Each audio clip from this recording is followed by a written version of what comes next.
Hello friends, soya ഇഷ്ടപ്പെടുന്ന എല്ലാവർക്കുമായിട്ട് ഒരു അടിപൊളി സോയ കബാബിൻ്റെ റെസിപ്പി ആയിട്ടാണ് ഞാനിന്ന് വന്നിരിക്കുന്നത്. അതിനു മുമ്പ് എല്ലാവർക്കും സ്വാദിഷ്ടയിലേക്ക് സ്വാഗതം.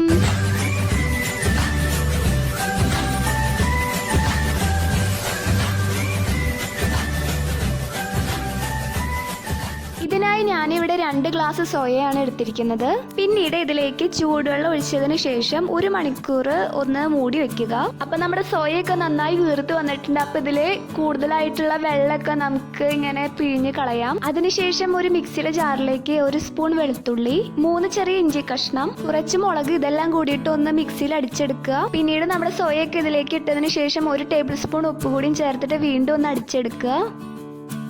ഇതിലേക്ക് 2 ടേബിൾ സ്പൂൺ ഗരം മസാല പൊടി, അരിഞ്ഞു വെച്ചിരിക്കുന്ന ഒരു സവോള, കുറച്ച് കറിവേപ്പില അരിഞ്ഞു വെച്ചിരിക്കുന്നത്, ഇതെല്ലാം കൂടി നന്നായിട്ട് മിക്സ് ചെയ്യുക.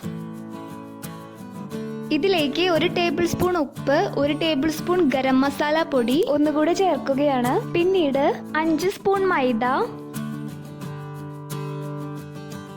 എന്നിട്ട് വീണ്ടും നന്നായിട്ട് മിക്സ് ചെയ്യുക. പിന്നീട് ഇതിൽ നിന്ന് ഒരു പോർഷൻ എടുത്തതിന് ശേഷം സോയ കബാബ് ഉണ്ടാക്കുന്ന പോലെയുള്ള ഒരു ഷേപ്പിലൊന്ന് സെറ്റാക്കി കൊടുക്കുക.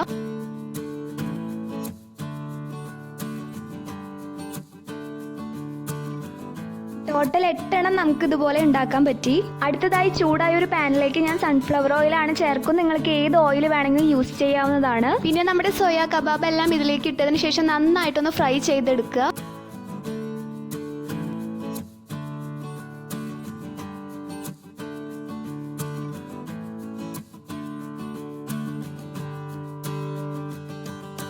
അപ്പോൾ 2 സൈഡും ഏകദേശം ഒരു ലൈറ്റിഷ് ബ്രൗൺ കളർ ആയി കഴിഞ്ഞാൽ നമുക്കിതൊരു പാത്രത്തിലേക്ക് മാറ്റി വെക്കാം. അപ്പോൾ നമ്മുടെ സോയ കബാബ് റെഡി ആയിട്ടുണ്ട്. സോയ ഇഷ്ടപ്പെടുന്ന എല്ലാവർക്കും ഈ കബാബും ഇഷ്ടപ്പെടും.